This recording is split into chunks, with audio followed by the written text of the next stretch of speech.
It's Mother's Day. And while today's conversation isn't about motherhood exactly, it is about a lot of the questions and struggles that women who have a mothering role, formally or not, biologically or not, have to contend with. What is forgiveness? What does it mean to be in the middle of your life and realize that it's not necessarily the outside world that's shifting what you want, but something internal that's causing the disruption? What's it like to be a stoic in your day-to-day life? What value do people in prison have? What happens if you choose love over hate? These are just a few of the many deep topics we cover today in my conversation with New York City-based journalist, now restorative justice and community mediator student, Kat Greenleaf. I love being in prison. My happiest is when I'm there and I feel the way I felt like when I'd be backstage covering the Oscars or something, that it's a very rare place to be. It's very specialized, not everyone gets to be there. People who are there don't want to be there. And as a sort of student of life, it's a very interesting microcosm because that it is. You're there in the parking lot, you're on your phone, you're shopping, you're whatever, on your iPhone, and you go in there and there are no phones. Yeah. And there's no agency. Hi, I'm Dayna Del Val, author, TEDx speaker, and visibility coach for leaders ready to affect change and become audaciously visible. On this podcast, I sit down with leaders from across backgrounds to explore the space where curiosity, connection, and progress meet, especially in a polarized world. Welcome to Brave Middle Ground. Kat, welcome to Brave Middle Ground. Thank you, ma'am. Good to see you. Nice to see you too. I'm happy to have you here and to be having this conversation. That makes two of us. Okay, so let's just jump right in. What does middle ground mean to you? Oh, goodness. Different things in different situations. But the first thing that comes to mind is if you're over there and I'm over here, let's just meet in the middle with a little bit of me and a little bit of you. All right, so I agree. That's a lovely idea. How does it work for you in practice? How do you move it from theory to practice? That's another great question. As I get older, I care much less about the outcome of things. Meaning, so I'm going to give you a perfect example. Okay. I'm in school and I submitted a paper that I worked really hard on and it got a 0. Now I've been getting, not to brag, but I've been getting really high grades on my papers and I'm really into it. And I went crazy and inside I went crazy, but I wrote to the teacher twice and was like, what are you even talking about? It said flagged for AI. Didn't use AI. Okay. All the words are my own. All the research is my own. I used Google. Anyway, turns out Grammarly, which I used to correct it at the end. Now, I'm very new to the technology. Last time I was in school was 30 years ago. So, I'm using Things Grammarly. are a little different now. Yeah. Yes, and so I used it for punctuation. And listen, because it was a scientific paper, if it gave me, I guess, suggestions on words as I'm going through the spelling and punctuation, whatever, I took them. I didn't know that was a problem. And I maintain the research and the writing is my own. She's like, sorry, it's up to you to understand the technology, and it's a 0. So instead of being like, let me talk to the dean and going nuts, I said, okay, you know what? It is my fault. In fact, I should have known. And now, in fact, I really think that there should be some gray area. A, if you're gray, if you're old, and B, I legit didn't know. She knows I'm not out there cheating. So give me a break, and she didn't, and she wouldn't. And as it turned out, so I let it go and said, okay, lesson learned. And now she's sending me emails like, I'm with you. We're going to do it. This is great. And so I'm really happy at how that worked out because A, now I feel like I've got someone in my corner instead of an adversary. And B, I just didn't really have the energy, man. I didn't have the energy to fight it. So that's a good example of let's meet in the middle. I put down my sword and shield a lot more now than I maybe used to. Okay, so when you said, as you're getting older, you care less, I went the exact opposite direction. I thought what you were going to say was, I care less about what somebody else thinks. I hold my ground if it's what I believe in, those kinds of things. So that's really interesting, because I think, so I'm coming out of having had a long career in the nonprofit sector, coming out of a state that is very, very, very conservative, leadership that's generally quite conservative, and feeling like I was constantly being asked to, could you just be a little smaller, a little less aggressive, a little less this, and this. And I have really had to recondition myself to be as audacious as I want to be, regardless the outcome. Because quite frankly, if you're not interested in what I have to convey, that's perfectly fine, but then please get out of the way, because I'm not going to make myself small for your comfort.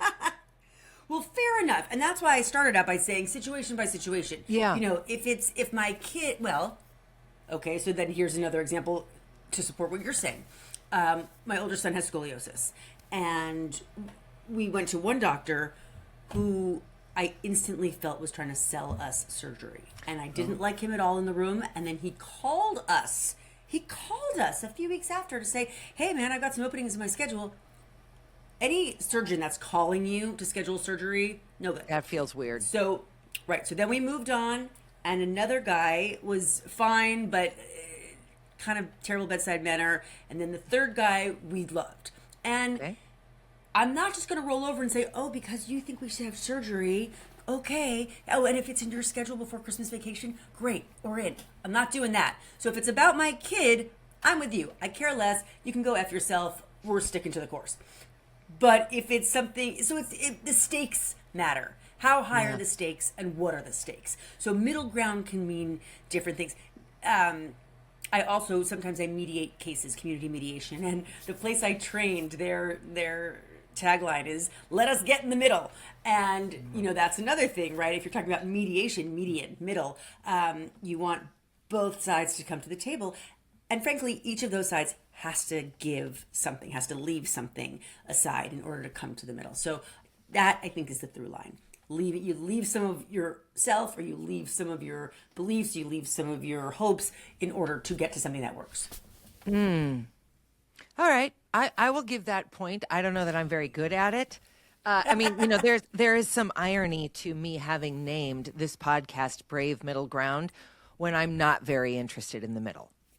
It's aspirational. So, it's a little bit aspirational. It's a little bit of a, hey, Dayna, just check yourself periodically, those kinds of things. So, yeah, maybe it's sort of like buying a gym membership. If you're paying for it, you're maybe going to use it. Maybe.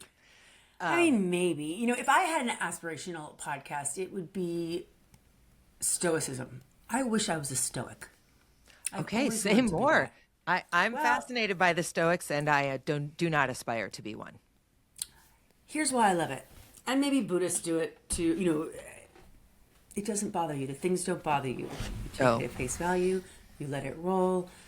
Stoic. I can get excited or devastated, by the condition of a peach I went to buy at the market. I can go into left field, out of left field, all the places. And man, wouldn't it be nice to just not be reactive, to just let the world come as it may and go as it may?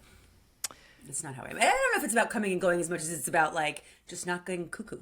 Well, so this is a quality that you and I share in spades. I can feel like 1,000% about the most inconsequential things. Absolutely. I'm all in on, why didn't you use a holiday stamp, or I'm just idiotic things. But I think, to me, the challenge to erasing that, to being more of a middle, sort of even-keeled, which nobody would ever accuse me of being even-keeled. The challenge to that is, what do you feel high and low? To have the dramatic, why did you buy a peach that was all pithy inside? You also get to have the extreme, I can be in tears over a sunrise. And I sometimes wonder if stoic people, even keeled people, are like, oh, look, there's the sun. It comes up every day. I'm going to take the emotional beauty response, even though it comes with the irrational, silly response every day over like, oh, look, there's a Grand Canyon. Isn't it amazing what water can do? And I mean, I'm Right. not saying all Stoics are quite that stoic. Right. And I guess there's a middle ground, right? That's the goal. Yeah. So I have a great book for you. It's called Rome as a Guide to the Good Life by a philosophy professor from Iowa named Scott Samuelson, who I have interviewed. It's an incredible book. It's all about the Stoics, and you would love it. If that's really something you're interested in, I cannot recommend the book enough. He's really Excellent. a very, very charming writer, and I loved it. I've read it multiple times. Oh, good. That's so interesting. I never read a book twice, ever. And I've heard people say that they read Really? things over and over. Never. How come? I feel like my time is limited, and no. But what I do sometimes is I'll rewatch a TV series with my husband if like he didn't get to see it the first time, Yeah. and I find I get a lot out of it. So why wouldn't I feel the same way out of a book? I don't know. So I have all of Jane Austen's books in this little size. And so they're great travel books because they fit easily into even a small bag. But I just reread Pride and Prejudice for, I don't know, maybe the 10th time. Like I kind of just cycle through them. And I'm going to tell you, I mean, I know that novel so well. And I came across 3 different moments that I thought, what? I have never noticed that.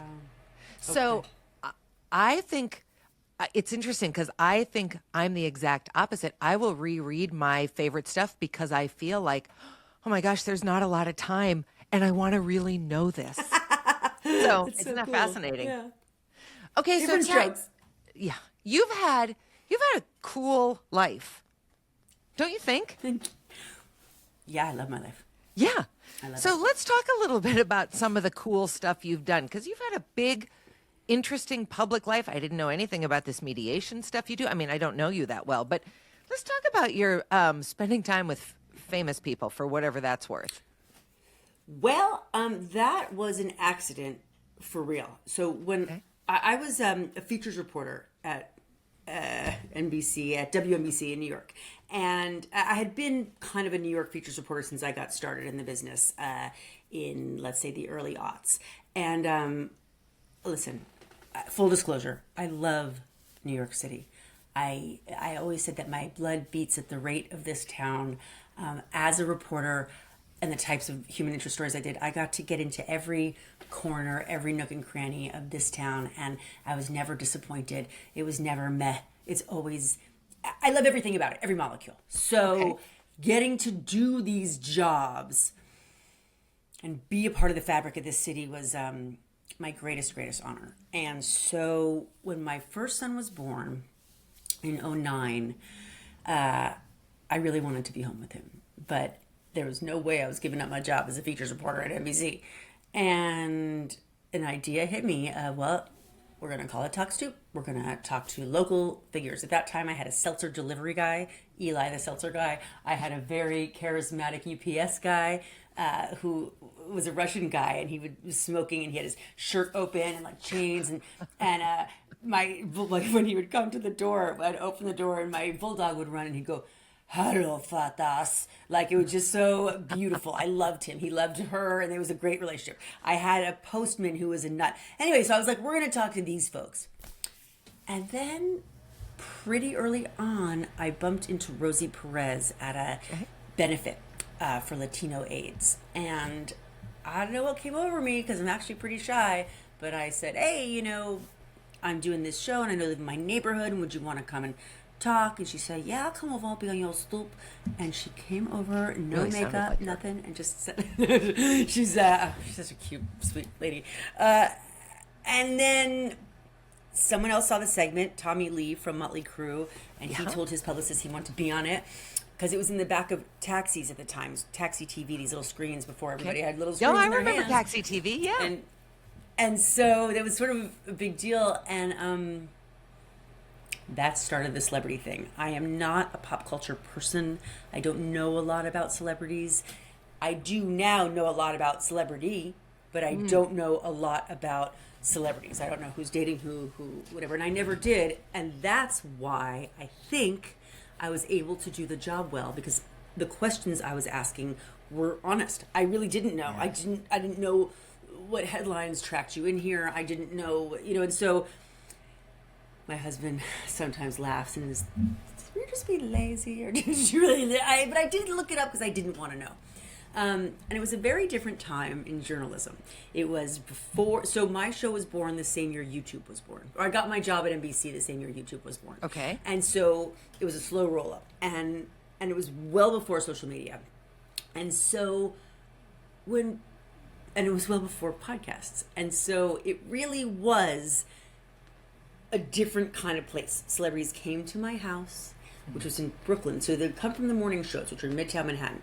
To get anyone, not to mention a publicist and a celebrity, into a black car, it was before Uber, and get them to drive down the West Side Highway, over the East River, Brooklyn Bridge, come to my house. I mean, it was nuts, and then hang out. Like, literally, like, I had a newborn, I had dogs everywhere, the housekeeper would be going up and down. It was, like, crazy and different. It was so different.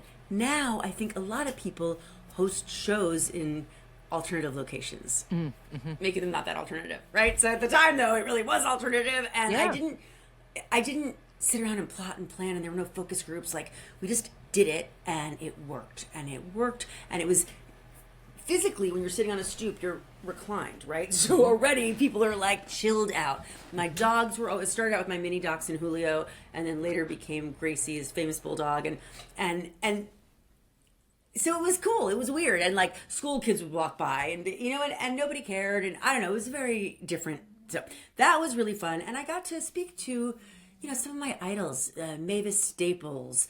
Not that he's my idol, but Joel Osteen, the mega preacher, such an interesting guest. He was a frequent flyer. He was on a few times. Tony Robbins, people who speak to like literally millions of people a week, sitting on this stoop, and not one Brooklynite stopped. No one had cared, and that was really cool. Or the Soweto Gospel Choir spilling down my block. I mean, the whole thing was crazy, I just loved it. And so that's what went on there. And it was about 10 years, and it was really a special experience. Wow. Yeah. Weird, right? Well, I mean, to think about it today, it's just so interesting that you somehow were ahead of the curve of this enormous avalanche of everybody clamoring to do something like that, and it often not being even real, so like I don't have any opinion on her, despite what everyone in England would like me to have an opinion on her. Meghan Markle and her, this whole deal around her having all these programs, and she's in a house that's not her house, and she's always trying to talk about, family and small community and blah blah blah matters to me, and yet you don't have any of the reality of her life tied into it, and so it's got this, apparently, I haven't seen the shows, but it's got this very kind of false ring to it. Somehow you, either by conscious or unconscious strategic move, created this thing which now is kind of commonplace, but must have been so incredible in the moment. It was a thing. I mean, I'm not even gonna play it off and be like, yeah, no big deal. No, it was nor like should a New you. York thing, I mean, people were into being on it, and I was into doing it, and it captured a moment in time. Yeah. That just doesn't exist anymore, and in fact, I don't think I had made this choice when I spoke to you last time. In fact, I am making a big change in terms of how I do my podcast now because of, in fact, this very thing. When I was doing Talk Stoop, it was fun to be the only person doing that kind of thing. I didn't and I don't strive to be the elite or the 2% or I'm the only. I didn't think about I'm the only, because it never occurred to me that anyone else would also be doing it, so, but now I'm finding the conversations that I'm able to have with celebrities on my new show, Soberness, are less unexpected, are less unique. Yeah. And that could be, listen, I've been a celebrity journalist for 20 years, so it could be that maybe I've lost my taste for it. But what I think it is that celebrities can go and are going so many places in terms of other conversations they're having with people on a Ferris wheel, in the pharmacy, and especially when you have a niche topic like sobriety, not that it's a small topic, but it's a topic. It's not I'm a generalist, really. And this is a small topic, one topic. And they've already now told their celebrities, their sobriety stories, their celebrity sobriety stories, a million other places. And you can get that content in a million other places. So I'm wondering what I'm doing. Why am I taking up the airspace? Why am I adding to the clutter? And clutter is a bad word, so I don't mean that. I just mean the volume. There's a lot. And that doesn't appeal to me as much. And I find it's left me a little restless in the medium. And I have loved broadcast since long before I was a broadcaster. I dream in episodic television. That's a real thing. It's so weird. It's always what I was meant to do. And now I am feeling like maybe I've done that. Maybe I have done that. And it's not getting the best of me. It's not getting the best out of me. And so what am I doing? So what's transpired is, my base of operations is the Algonquin Hotel in Midtown Manhattan, which is an iconic hotel. My grandparents used to hang out there even, and my parents, and it's been around forever. And I've been doing live events there in Soberness. That's where we record the show and do live events. And so now I'm going to a live events only format, and I am moving away from celebrities, and I'm just doing storytellers, just people, just New Yorkers, just people with a really good story and a really good presentation. And I'm not going to worry about clicks and likes, and I'm not going to hustle for the algorithm. And those things aren't broadcast for me. I'm not a podcaster, I'm a broadcaster. And podcasting isn't broadcasting, and it's not the same art form that I loved. It's a different one. You've embraced it. You've made your show into a few different iterations, and you've done different things. You're into it in a different way than I feel like that I am. And I'm not bringing my best, and I don't want to do something with my time when I can't give my best to my guests, to the audience, to anybody, So why did I start telling you this story? It's because we were talking about, you said, wasn't it cool to be doing this thing before everyone was doing it? And it was. Yeah. So, and it really was. And I really appreciate it. And I knew at the time two things. I knew I never wanted it to end, and I knew it would end. Yeah. Because things do, right? Things do. Things have a beginning, a middle, and an end. And if we're lucky, we get to choose the end. Well, that's right. And actually, the end comes to us, but. Right. Well, the end of Talks Tube came to me. I didn't ask for it. But the end of Soberness, I am choosing it. Yeah. And I feel liberated. I feel new because, like I said earlier, I'm in school. I'm so passionate about what I'm studying. I'm so passionate about the work I want to do, which I might have shared with you before, is forensic mental health, bringing counseling into prisons. And I just love that work, and it lights me up, and it's where I'm bringing my best. And if I'm only on the planet for a limited amount of time, I'd like to spend my time doing things where I can bring my best. Yeah, I'm really struck by this conversation because, like you, I've spent my entire life, 50 plus years, really thinking that I kind of had one purpose, which was to be a serious actor. And for lots of reasons, I have always been an actor, but I didn't end up at the level I expected to be at. And so then I kind of parlayed it into speaking and this podcast and all these other kinds of things, which I enjoy. But I don't really actually know that it's my best either. And so I'm wondering, you and I think are pretty close in age. I'm 53, about to be 54. Okay, I just turned 53 last month, so hey, good for us. So what do you think, and this is kind of a funny question because maybe you haven't thought about it really at all, but is there something to the fact that hopefully we're in the middle of this long life, and we've had some success and we've gotten to pursue some things? I mean, I'm not equating your life to mine. They've been very different. But what do you think is happening that, you've had these interesting iterations of broadcasting, and now you're saying, yeah, I'm shutting it down because it doesn't serve me anymore. What are your thoughts on that? On which part? On why it's happening like that? Sure. Yeah, let's start there. That's a great question. Because people change and morph. And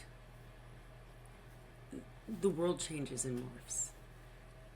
And not everything lasts forever. And as women, especially, we're multifaceted. And as women who care a great deal, we don't want to waste time. And I think the real challenge for women in our exact position is accepting it. And it's okay. And I'm not 25 anymore. You know, even if the podcast world had, let's say I got into broadcast during the podcast era, and it was crowded as it is. I wouldn't have stopped. I wouldn't have cared. I would have thrown elbows, and I definitely would have made it happen. Just like right now, I am definitely going to be a prison counselor. There is no question. There is no question. Eyes on the prize. That's why I didn't care about the woman and the AI and all that crap. Because, so for me at least, I think accepting change, acceptance. And it's not been easy, by the way. I came to the podcast decision after a couple really hard nights of existential crisis. Who am I then? What am I? What if I'm not working in deference to my 30-year career? If I'm not working in deference to this brand I built for soberness? In 18 months, we've really kicked ass, and I'm so proud of us, you know? And I don't want to do it anymore. And that's it. So being honest, man.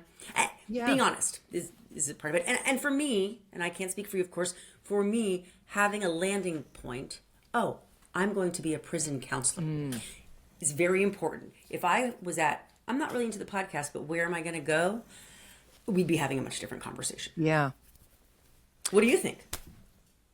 Well, I don't feel like I exactly have a landing place. So I'm not afraid of it. I'm not sad about it. I'm kind of bemused. I mean, it's something I have held onto in this death grip for so long that to do this is a little confusing to me. And it's a little bit, then I wonder what exactly it is you're going to do. Because what I know I'm not interested in is just nothing. Sure. I know that I have not come close to reaching my potential. I know that I'm not uncomfortable with change. I love the phrase leap and the net will appear. It has really been very effective in my life. That's a good one. Yeah. You know, there's a lot about risk taking that I'm drawn to. I mean, within reason, but I really don't know what it is I am turning toward. I only kind of know what I'm turning away from. And so I understand. That's very interesting. I mean, I feel kind of like I'm looking at a scientific experiment and saying, that did not respond the way I predicted it would. I wonder what there is to learn from that. Yes, I understand. Well, what an exciting time, right? Yeah. What a pregnant, exciting time. Absolutely. And here's what I will say. I am acutely aware of the unbelievable privilege I have, and it sounds like you do too, to say, nope, I'm going to try something else. I mean, many, many women in our age bracket, in our position, don't get to walk away from something that's working because they're no longer feeling it. So Correct. I feel very grateful for that. Yes, a 1,000,000%. It also doesn't mean that you need to stick with something forever if it's not working. Absolutely. Because to go back to I reread, you don't reread, life is friggin' short. Even a long life is short. So what are we dilly-dallying for? That's right. And you know, for the women who aren't able to walk away, they're not dilly-dallying, right? They're supporting their family. They're on their path. They need to do. Yeah. Yes. Exactly. So, but this is an interesting time. Nobody prepared me for the perils of being a woman in your 50s who's not quite sure what she wants to do next. Right. It's not a pretty place, and I'm on a couple of lists or group women in business type lists. It's ugly. It's ugly. People are getting fired left and right. Companies are downsizing, especially media, which is our world. The advertising, everything's cutting. People are having to become coaches and things. And I'm like, well, gosh, if everyone's coaching everyone, who's making money? Right. It's scary. But what else do we do? It's like you spend a lifetime cultivating these skills, being great at your work, being respected. I'll tell you something. When I was early 40s, I spoke to a woman who was probably how old I am now, who was saying exactly what I'm saying. And she said, it's horrifying. Women who are lions in their industry are now out to pasture, and yet they have so much to give and so much energy. And I was thinking, that won't happen to me. Well, don't lose your damn job at 47 years old, Greenleaf. And then, so it's you have to deal with what comes, but it is a scary time for sure, and it's a depressing time because so many women I know loved our work. We loved it. And to not have that, you're dealing with a lot of things. You can be dealing with financial insecurity and certainly identity theft, Absolutely. And I'll tell you one more thing on this that has occurred to me, and it occurred to me by watching my son the other night. So my son has incredible basketball skills and is not good in games. He's not good in the games. He doesn't get played much because he's not good in games. And for the longest, I'm like, what is going on? He sort of like freezes and watches the games go by. And I thought, is that because he's like slightly dyslexic? Like what? Like because he can't like make sense of the lines? Like what is happening? Then he came home on Friday night, beaming. He got 12 points. 12 points? How'd you get 12 points? And I can't believe you were in the game long enough to get 12 points. Right. Well, the coach played him. It was the worst team in the league. And the coach had been saying for weeks, all right, the worst people on our team are playing the whole game. Yep. Yeah. And he rocked it. So what that tells me is that it's confidence. He had the same skills before as he has now, but because he'd been hyped up, you're going to crush this game. You're going to be the best. No, there's no one there who's going to be better than you. You can do it. He did it. Okay. So that is the level of confidence I had when I was on my own show, Talk Stu. Got back on the air 6 years later with Soberness, and I don't think my skills are as sharp. And I believe now it's because my confidence took such a massive hit when I lost my job. So I lost the magic that I had, honestly, the absolute take no prisoners, I am in control that I had. I no longer have that. And that's too bad because I was a great interviewer and I could bring a lot of great things out of people and I could make great product for the viewers. Mm-hmm. And I'm not sure I have that anymore. And that's not why I'm rapping Soberness. Soberness is going fine with the skills that I still have. I think, I still have them. I have some skills, but I don't have that badass, like, incisive questioning and presenting. And it's unfortunate, right? I lost something there. So it's so interesting because earlier today I met with a woman who does kind of intuitive, spiritual, woo-woo work. We'll leave it at that. And she had reached out to me because I'm giving a TED Talk soon. And I said, yeah, it's good. I said online, I don't even really remember writing this, but I said somewhere online that I have this weird, now about 12-year-old hang-up to presenting, to being on stage. I mean, you better believe I don't remember the first time I performed in front of somebody because I was about 2. So my entire life, the only place I've wanted to be is either in front of a camera or under a spotlight. That's it.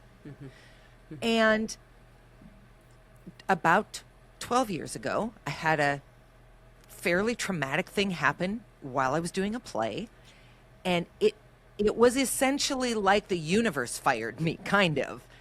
And I lost something too.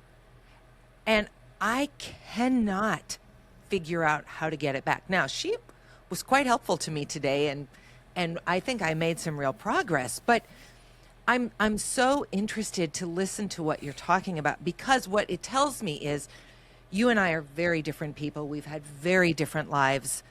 And if we're both feeling this, then we're not the only two who are feeling this. And yeah, obviously, I mean, people talk all the time about, becoming invisible once you're over 45 and women being phased out and all these things. But this is a little bit different than that. This is, in some ways, this is me phasing myself out for reasons I can't quite identify. And I'm wondering if that resonates at all with you. Is it really that the external firing, losing your job, did it to you? Or is there some internal piece that you're maybe doing to yourself? I have to think on that, Dayna.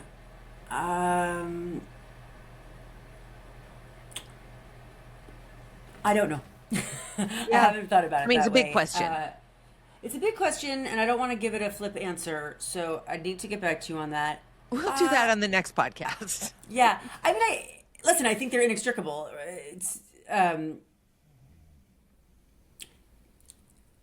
getting onto soberness, onto this show, and doing it, and interacting with the celebs again, and editing, put me back in my shoes, put me back in my skin, showed me I could do it, showed me I could build a team based around love and respect, showed me I could. I'm still Kat Greenleaf. I'm still Legacy here in New York. I'm still a broadcaster. But that river of doubt that now flows through me maybe would dry up the more and more and more I did it. I don't know. I don't really have the passion to, so I don't know.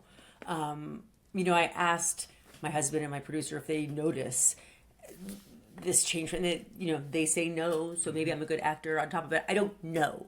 But I do know that for sure something was broken. And is it internal, external? Probably both. And could I fight harder to... Maybe. I don't know. Maybe I could fight harder. Maybe it is internal. I'm just not sure I want to. I'm sure I don't want to.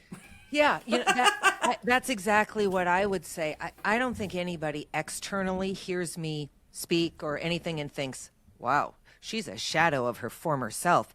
What has shifted is my internal perception is sort of a shadow of its former self.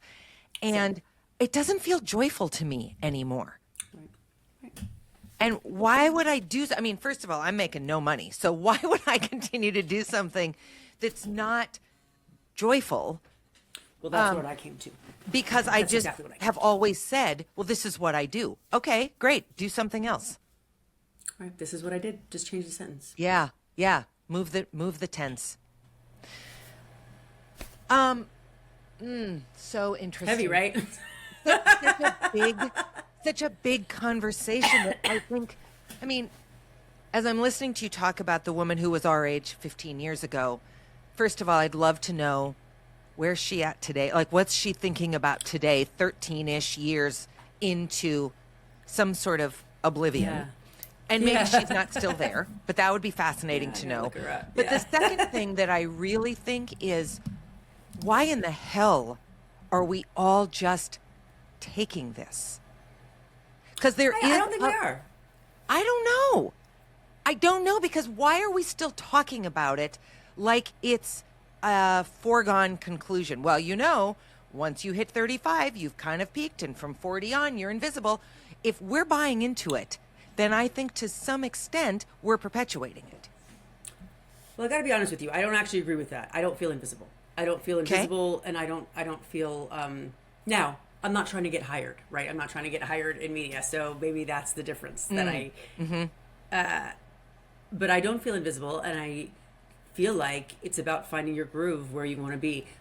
Luckily, after 7 or 8 years of casting about and trying different things and really trying them, the podcast, I started a nonprofit, I became a mediator, really trying them, and they didn't fit. Okay, finally found it. Yeah. It's behind prison walls. So I don't feel invisible there. I feel very important there, and Yeah, I bet very you do. I can bring something. I don't mean Yeah. important like I'm a big shot. I mean important like I am seeing the help I can bring. Yeah. And that's doing it for me. So when you say why are we taking it, I don't think people are taking it. I think they're becoming coaches. They're doing all the stuff that,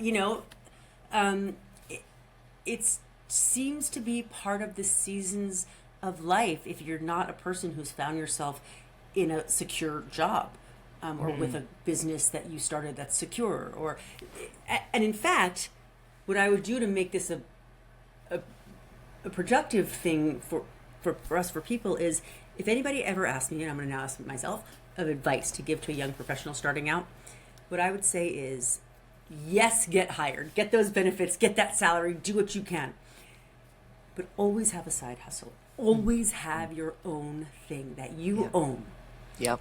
that you love. And if you don't totally love it all the time, figure out how to love it again, because it will serve you when the world isn't clamoring for you to Yeah, come when the work. world's kind of done with you. Yeah. And I think that there's a lot of value to that. I wish I had done it. Well, more seriously than except I that, had. I mean, Kat, to be fair to you and me, 30 plus years ago, side gigs did not look like they look now. I mean, everybody can have 47 side gigs because our computer has more power in it than, the thing that sent people to the moon. So Yeah, it's that's right. easier to have a side gig today, and it's harder to remember that we did not come up in this. That's right. You're absolutely right. That's Yeah. true. Times are different. So, but whatever it is that people can do now, Yeah. they should. Yeah. And men and women, men and women. I don't think Absolutely. it's just a woman thing. I have a couple of male friends who've lost their gigs in advertising recently, and that's no fun either. Everybody has to eat, so everybody's got to figure it out. You're absolutely right. Okay, I want to switch gears and talk about prison because I'm so fascinated that that is your next pivot. Because talk about middle ground. I mean, people have, I don't know that there's anybody who doesn't have some sort of thought or opinion on what prison is, the people who are in it, how people get there. So that's the negative. The positive, as I put in quotes, is, well, culturally we're imprisoning way too many men of color, women of color. I mean, it's for profit. So now there's this whole incentive. If we put all that money that we put into prisons, into preschool, we would really need very few prisons. So there's tons of conversation on both ends of it. What in the heck is your fascination with it, and how did you find that? Okay, it's a few things. One is, as I've shared with you, I'm in recovery 12 years from alcohol. And while I was drinking, it is truly by the grace of God, go I, that I didn't end up in prison. It makes me want to just jump out of my skin to think about the times I drove drunk. So I feel like I have a debt to pay there. I can relate to, at times in my life, having felt so hemmed in, no choice, no way of, no agency, and there's a lot of that feeling in prison. So I can empathize in a real way with some of the things the people are going through. And although I was raised Jewish, I am told this is a very Catholic or Christian ideal, but I truly believe in the redemption of everybody. I believe that every soul deserves humane treatment, deserves the ability to try again. And because some people in prison will never get out into society where they can try again, there's got to be a way to internally,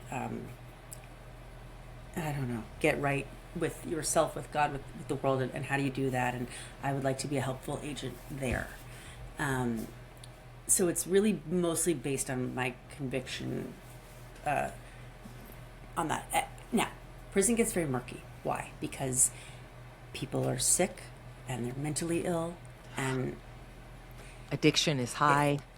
addiction is high. But even that, right? Even if you're loony, even if you're out of your mind, even if you're whatever, there's just, I believe that we're all God's children. And I know that sounds like a bumper sticker, but it's how I feel. And Well, yeah, but bumper stickers are often based on some kind of general logic or truth. So I was just telling someone yesterday that, oh, sorry. No, go ahead. Just that if something, that the greatest wisdom in the world can fit on a bumper sticker. If you can't fit it on a bumper sticker, it's too complex. It's not going to fly. But if you put it on a bumper sticker, people will get it, Especially now with attention spans shrinking. Yeah. Right. Imagine world peas. But yes, all of that. It's, yes. So that's how I feel. And I'm with you, though, that it's a bizarre attraction. I love being in prison. My happiest is when I'm there, and I feel the way I felt like when I'd be backstage, covering the Oscars or something. That it's a very rare place to be. It's very specialized. Very not everyone gets to be there. People who are there don't want to be there, and as a sort of student of life, it's a very interesting microcosm. Because that it is, you're there in the parking lot, and you're on your phone, you're shopping, you're whatever on your iPhone, and then you go in there and there are no phones. Yeah. And there's no agency. I was asking, some of my women were saying they were getting kind of heavy. I'm like, oh, well, can you run? Can you start a running club? We're not allowed to run. You're a grown woman. You got 4 kids of your own. You're not allowed to run? No, we're not. So, suddenly everything is different. Yeah. And, no matter who you are when your crime goes down, how it happened, what the context is, there's a real shock that takes place when you're suddenly your world. We were just talking before about our identity being stolen from us. Well, imagine you used to be a mom, you used to be a CEO, you used to be a whatever, and now you're wearing those prison blues, and nobody is kind to you because you're lower than low. And I'm not talking about, the guards or the administration, just like people, the world thinks you're worse once you're in prison, and you know it. Of people who spend time in prison. Yes. Right. And so that kind of trauma is real, and I guess I'm interested once again in trying to help people through that particular thing, and maybe I feel like I can empathize with that because I had my identity ripped when I lost my job. I don't know. Yeah. I don't know. I had a young student who was in North Dakota on a basketball scholarship, came from inner city Chicago, and he was really a bright, thoughtful, gentle, enormous young man. And he killed somebody in a game of cards. And because his mother didn't live here, I went to see him, and he was eventually acquitted. It was a defensive act, but I went to see him. It's the only time I've ever been in a jail. And so that whole idea of you walk in and you have your phone and you have your identification and you have your purse and you have whatever you have. Once you hit that first locked door, you've got none of that. You are essentially a no-name human. That's right. And I was a guest. And, so I knew I was leaving. It was one of the scariest, most important things I've ever done too. I remember walking upstairs, and she said to me, he's going to be in the door at the end of the hall on your left. Well, I walked into a hallway that, kind of like in the movies, it was about 27 miles long. I mean, it was probably 300 yards, but it felt like it just went on and on. And every step further I took, I thought, I wonder, what am I going to walk into when I open this door? I mean, you only know about prison from TV and movies, right, and it's never painted as anything very positive. And it turned out it was a perfectly fine space, but you just don't know. And so again, if I didn't know as a guest going in who knew I could leave at any time, I don't really know what it's like to be a person who gets off however you've been transported there and starts that journey. I agree with you. I don't either. I don't really care who you are or what you've done. You are still a human being. You still have humanity, and somebody does still need to care for you. Yeah, actually, early on, what got me started on this whole path was I read an article about a family whose daughter was murdered, and they were so consumed with anger and hatred. I mean, consumed, as would I, because I am a grudge holder, so I get it. And they couldn't breathe, and someone introduced them to the idea of restorative justice. So they ended up befriending and then loving this young man who took their daughter's life. Yeah. Now, that is a big task, and I actually studied restorative justice for a while, which is what ended up getting me into mediation. Mediation, yeah. And I understand how you have to choose love if you want to continue existing. Yeah. Really existing. And that was very, very, very impactful to me. Obviously, it set me on a new course. And I fall back on that example quite a bit because people there have done horrible things. People in prison have done horrible things. I work in a max prison, so they're not shoplifters. Yeah.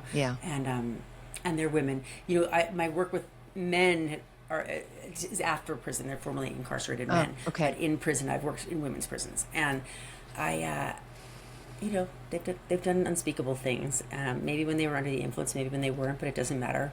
Yeah. And when I think about the victims and the people on the other side of the equation,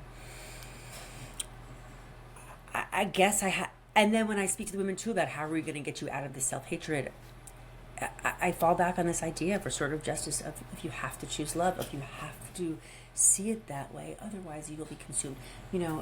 I chose, the minute I got fired from NBC, I chose to not hate them. I chose to not feel that anger because I just knew it would kill me. Yeah. And maybe it almost did, but it ultimately didn't. And with the people in prison, they want to hate, a lot of them, most of them that I know, they want to hate themselves forever and ever. And you can't. You've got to figure out how to choose love. So at every end of the equation, you have to do that. One has to, if you want to live that way. I mean, I think. And I guess I'd like to help be part of that. Although, I'll tell you, when I walked in there a few months into my tenure, I walked in and said, all right, guys, this is our syllabus. We're going to do self-forgiveness. And they pretty much said, that's not going to happen, Kat. We're not doing that. I will not forgive myself, and I can't, and I shouldn't. All right. Well, I'm not in prison, and I don't know. So it's ridiculous for me to say what we're going to do. Right. But I guess now why I'm studying, why I'm in school, why I want to do this is let me then figure out, well, what is possible? Yeah. And anyway, what is forgiveness, by the way? What is forgiveness? This is a question that's been on my mind. What even is it? We say it all the time. Forgive me, or I forgive you, I forgive you. But what does it even mean? I don't think about you. I don't blame you. Like, what is it? What do you think? Oh my gosh, that's a great question. What do I think forgiveness is? I think forgiveness is, I'll make it about me. So you and I have talked about this. My husband, by the time this airs, will be 9+ years sober. Hey! I know, it's a beautiful thing for all of us, but there was a lot of forgiveness to be had on both sides, not just him, but from me to me asking for his forgiveness as well.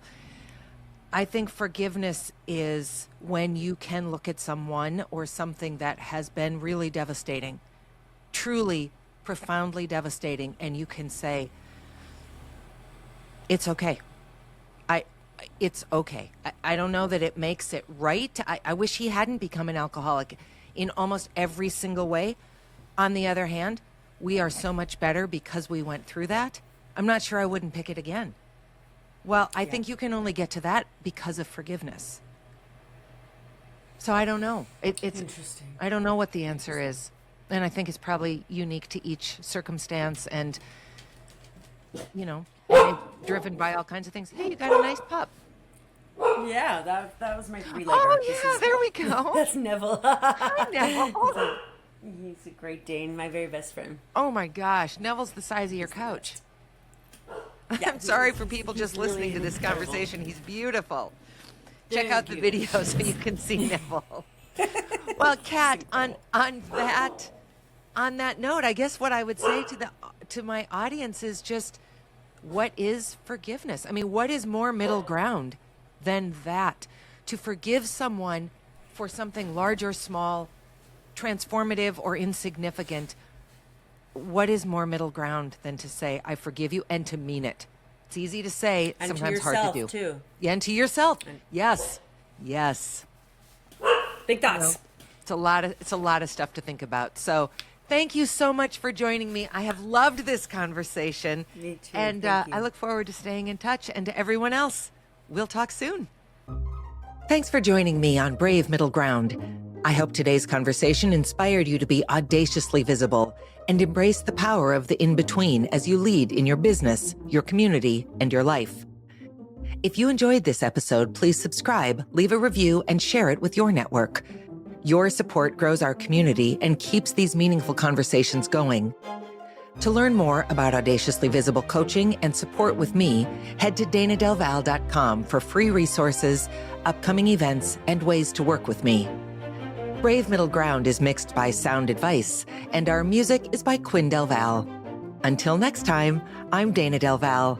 Stay curious, stay courageous, and stay connected.